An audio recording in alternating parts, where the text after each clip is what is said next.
pedyo payo, mvura yeupenyu. Jesu anozomira iyo kuchingamidza isu. Tinozogara pedyo payo, mvura yeupenyu wayo. Jesu ndiye mvura idi, mvura yeupenyuo. Apo tanetane kufamba, tafara kugara.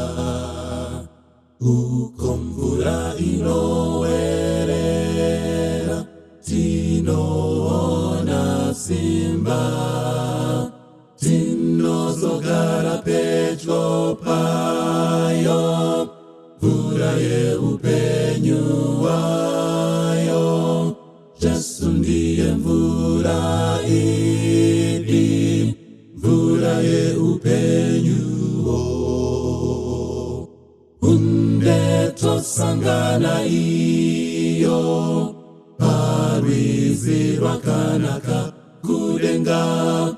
Tosangana nevanoyera pachigaro cha Mwari.